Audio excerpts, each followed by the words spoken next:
할렐루야. 전 세계적으로 대나무의 종류가 1200여 종이 있다고 합니다. 화면에 보시는 대나무는 그 중에서도 최고로 여겨지는 모죽입니다. 이 모죽은 씨를 뿌린 후 5년 동안은 아무리 물을 주고 가꾸어도 싹이 나지 않는다고 합니다. 하지만 5년이 지나고 나면 손가락만한 죽순이 돋아나고 4월이 되면 하루에 80cm씩 자라고 그래서 30m까지 자란다고 합니다. 5년 동안은 전혀 자라지 않는 것처럼 보입니다. 그래서 이 5년 동안 무슨 일이 일어나는지 자세히 살펴보니 뿌리가 사방으로 뻗어지고 수백 미터 이상 자라고 있더라는 것입니다. 자라는 것이 보이지 않습니다. 하지만 하늘로 치솟기 위해서는 이 5년이라는 세월 동안 뿌리가 깊이 내려져야 했던 것입니다. 보이지 않지만 뿌리가 자라고 있는 중이라는 거예요.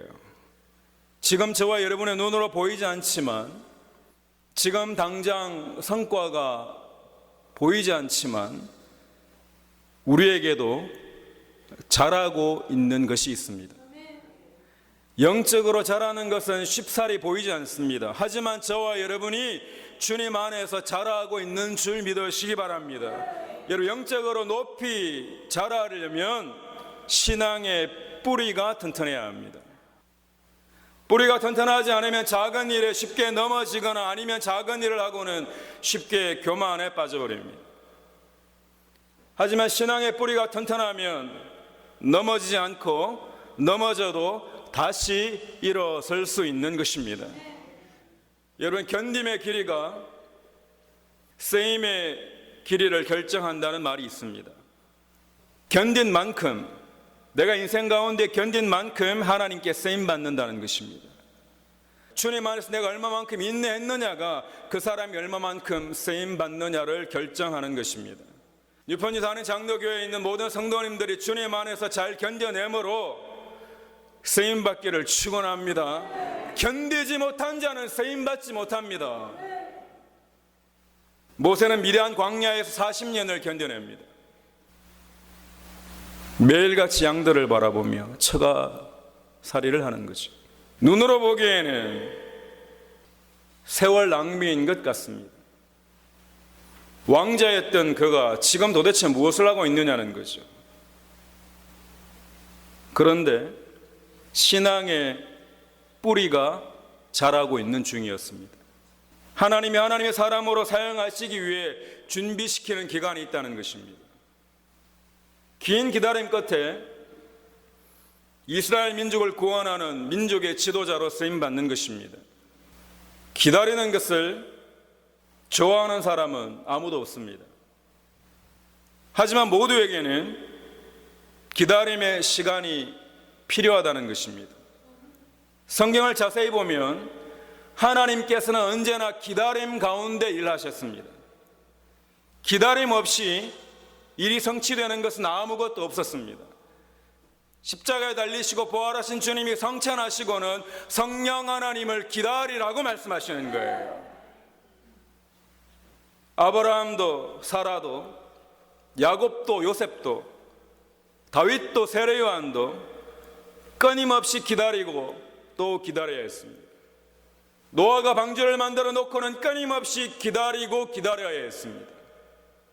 엘리야가 하나님이 내리시는 그 비 한 방울을 찾기 위해 끊임없이 기다리고 기다리는 것입니다. 하나님께서는 저와 여러분에게도 기다림을 요구하시고 그 기다림 속에서 저와 여러분에게 말씀하시는 것입니다. 그리스도인의 삶과 신앙은 기다림의 연속이라고 해도 과언이 아닙니다. 이 땅은 기다림의 연속입니다. 누가 더 잘 기다리느냐는 거죠. 우리는 지금 대림절을 보내고 있습니다. 대림절은 아기 예수님으로 이 땅에 오신 예수님의 탄생을 기다림과 동시에 다시 오실 주님을 기다리는 기간입니다. 무엇을 기다리고 있는가가 그 사람의 신앙을 이야기합니다. 어떤 모습으로 기다리는가에 따라 결과는 완전히 달라지는 것입니다. 무엇을 기다리느냐가 그 사람의 전부입니다. 여러분은 지금 무엇을 기다리고 있습니까? 올 한 해 정말 다시 오실 주님을 기다리셨습니까? 지금 여러분은 예배 가운데 내게 임하실 주님을 기다리고 계십니까? 다시 오실 주님을 기다리는 저와 여러분 되시기를 주님의 이름으로 간절히 축원합니다. 이 땅에서의 삶은 전부 다 기다려야 되는 거예요. 하지만 기다림 가운데 소망이 있는 겁니다. 이 땅이 목적이 아니라 하늘나라를 기다리는 것입니다. 제게 누군가가 소원이 뭐냐고 묻는다면 저는 우리 교회가 주님 은혜 가운데 잘 되기를 소원합니다. 근데 뭐가 잘 되는가 하는 거죠. 보이는 것이 전부가 아니라는 거예요. 누군가가 그럽니다. 나는 누구누구보다 신앙이 좋아요. 나는 누구누구보다 이런 일을 더 많이 했어요. 나는 오래 믿었어요.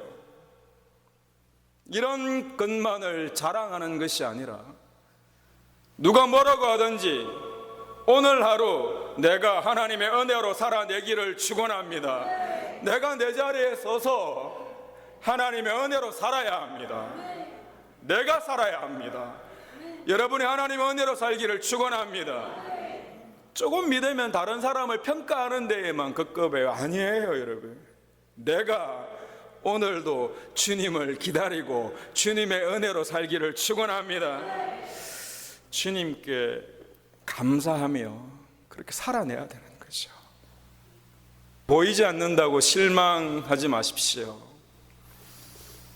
이 땅에서 내 눈에 보이는 성과가 없다고 해서 포기하거나 실망하면 안 됩니다, 여러분.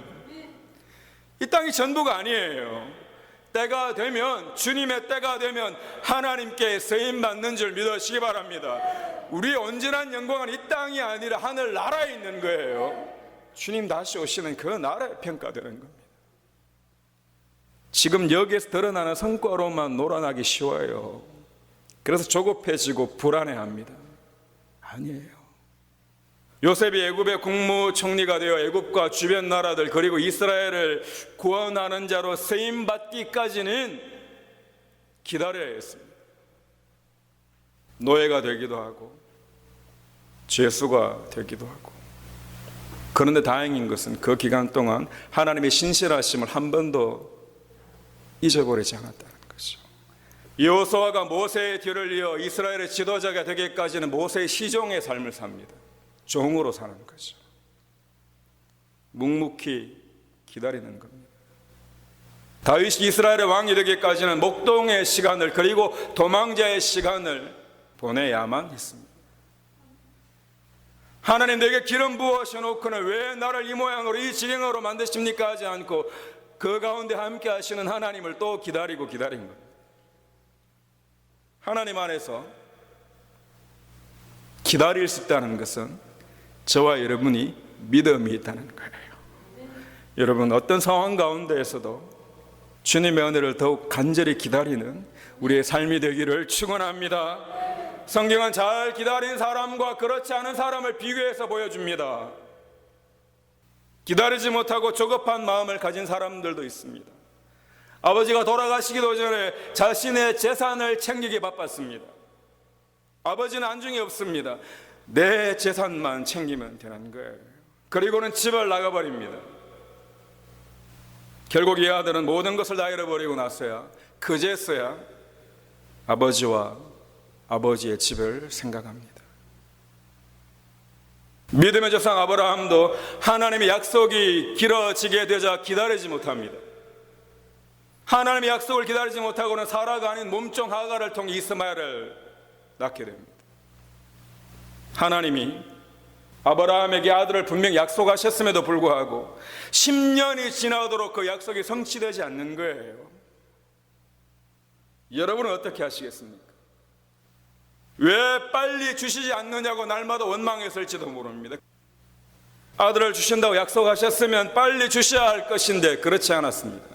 저와 여러분에게도 마찬가지예요. 여기서 우리가 중요하게 깨달아 알아야 할 것이 있습니다. 아브라함만 기다린 것이 아니라 하나님도 기다리셨다는 거예요. 하나님은 아브라함이 준비되기만을 기다리셨습니다. 하나님도 기다리십니다. 아들 하나 주시는 것은 어려운 일이 아니에요. 하지만 하나님이 주시기를 원하시는 것은 아들 하나가 아니라 아들을 기다림으로, 약속을 기다리게 하심으로 아브라함의 믿음이 자라기를 기다리신 것입니다. 저와 여러분의 믿음이 자라기를 기다리시는 거예요. 우리가 준비되어야 합니다. 믿음의 조상 아브라함이 되기 위해 그를 준비시켰던 겁니다. 제 인생을 돌아보면 하나님은 기다리고 기다리셨습니다.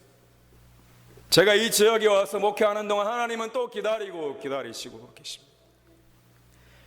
지금 이 시간 여러분을 향해 하나님의 그 크신 사랑은 기다리고 또 기다리십니다. 우리가 준비될 그 날을 주님은 기다리시는 거예요. 유펀이 다닌 장로교회가 주님 안에서 준비되기를 축원합니다. 우리가 준비되면 하나님의 은혜는 우리에게 쏟아지는 거예요. 왜 약속이 성취되지 않냐고만 원망하지 마십시오. 내가 준비되어 있는지 보십시오.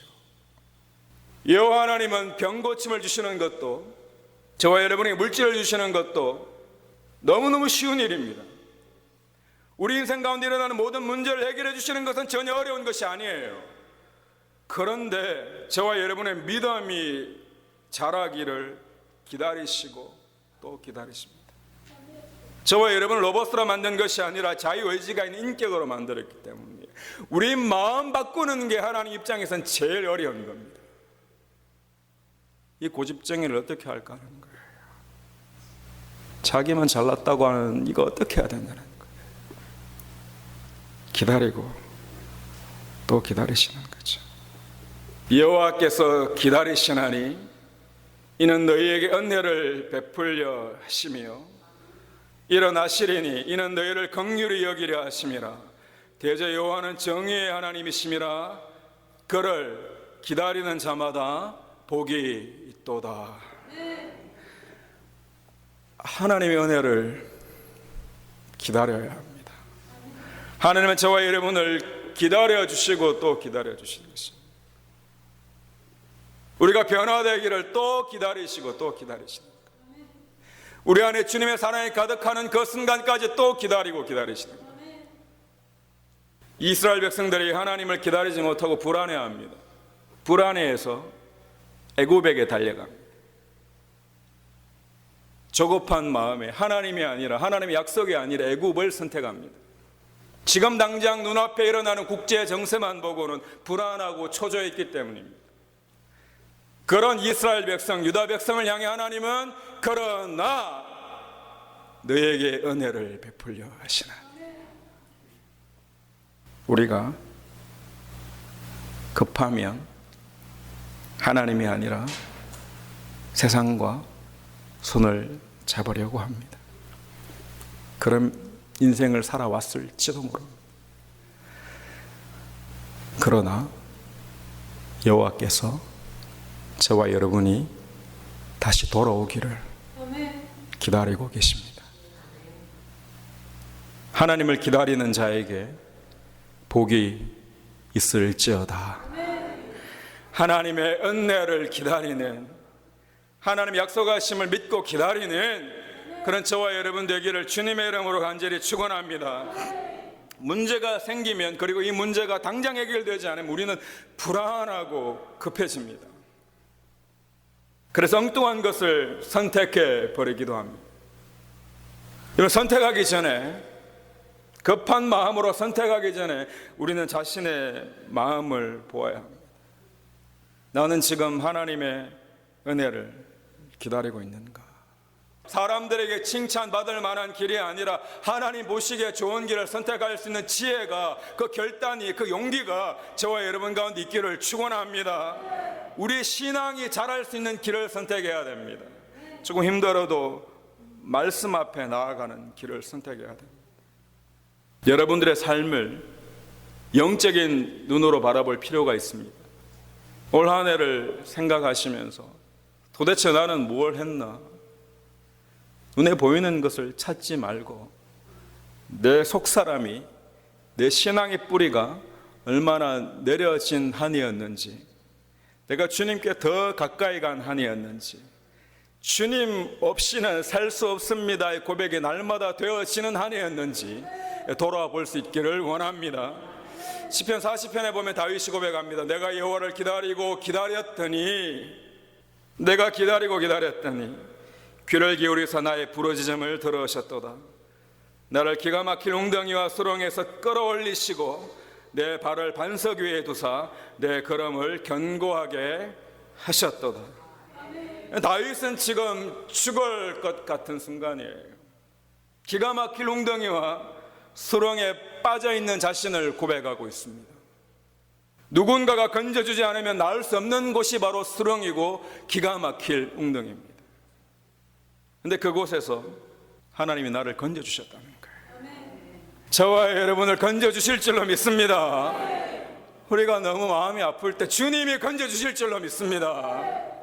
삶의 위기 가운데 주님이 건져주시는 거죠. 기가 막힐 웅덩이와 수렁에서 다윗이 놓치지 않고 한 게 있어요. 포기하지 않습니다. 원망하지도 않아요. 불평하지도 않아요. 내가 여호와를 기다리고 기다렸더니. 여러분, 여기서 기다리고 기다렸다는 것은 맹목적이거나 막연한 기다림이 아니에요. 하나님이 나를 언젠가는 건져주실 거라는 확신을 가지고 참을성 있게 인내하는 것입니다. 하나님은 나를 건져주신다. 하나님은 우리를 건져주신다는 거예요. 히브리어로 카바인데, 이 카바라는 말에서 티크바, 곧 소망이 나옵니다. 기다림과 소망은 어원이 같아요. 그런데 이 티크바는 또 다른 무슨 뜻이 있는가 하면 끈이라는 뜻이 있습니다. 기다림과 소망이 같은 어원이고 다르게 표현하면 끈이라는 거예요. 소망의 끈을 잡고 있기만 하면 저와 여러분의 삶 가운데 하나님이 주시는 도움을 경험하게 될지어다입니다. 소망의 끈을 놓지 않으면 똑같은 상황 가운데 그 누군가는 소망으로 기다리고 있고 누군가는 포기하고 절망하고 낙심해 버립니다. 소망의 끈을 놓지 않기를 축원합니다. 내가 소망의 끈을 붙잡고 있느냐는 거예요. 예수님이 다시 오실 것을 목자들이 밤새 기다리는 거잖아요. 기다리는 자에게 주님이 만나 주시는 거죠. 기다리는 것을 싫어하는 이유는 기다림은 깨어지고 부서지는 시간이기 때문입니다. 싫습니다. 지겹죠. 힘들어요. 하나님은 토기장이시고 우리는 진흙이라고 말씀하십니다. 우리를 빚으시는 거예요. 무엇을 통해? 기다림의 시간을 통해. 그냥 빨리 되어버리면 좋잖아요, 여러분. 아니라는 거예요. 기다림은 믿음을 확인하는 시간입니다.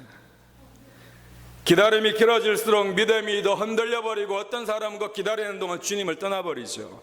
하지만 그 누군가는 그 기다림을 통해 믿음이 더욱 견고해지고 하늘의 복을 누리게 되어 있는 것입니다.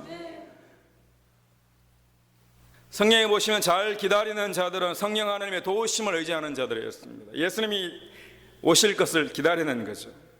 누가복음 2장 25절에 보면 예루살렘에 시몬이라는 사람이 있으니 이 사람이 의롭고 경건하여 이스라엘의 위로를 기다리는 자라 성령이 그 위에 계시더라. 하나님의 위로하심을 기다리는 저와 여러분 되시기를 축원합니다. 반드시 회복됩니다. 반드시 위로를 경험하게 됩니다. 치유되지 못할 마음은 하나도 없습니다. 하나님이 치유해 주십니다. 우리가 기다리지 못하고 조급해서 우리의 입을 너무 쉽게 벌리는 순간 하나님은 또 기다리고 또 기다리셔야 됩니다. 내가 입을 닫는 그 순간까지 또 기다리시고 또 기다리시고, 이스라엘 백성들이 불평을 멈추는 그 순간까지 하나님은 또 기다리고 또 기다리셔야 했습니다. 이제 우리 하나님 앞에 찬양과 영광과 존귀와 감사를 올려드리기를 축원합니다. 지금도 나를 기다리시고 지금도 내게 복 주시기를 원하시는 주님께 우리는 돌아가야 합니다. 저와 여러분의 삶에 크신 하나님의 은혜가 날마다 임하기를 축원합니다. 오늘 본문은 말씀하십니다. 여호와를 기다리는 자마다 복이 있도다. 우리를 구원하시기 위해 인간의 몸을 입고 아기 예수님으로 오신 것을 기념하는 이 기간에 다시 오실 주님을 날마다 간절히 기다리는 저와 여러분과 우리 교회 되기를 주님의 이름으로 간절히 축원합니다.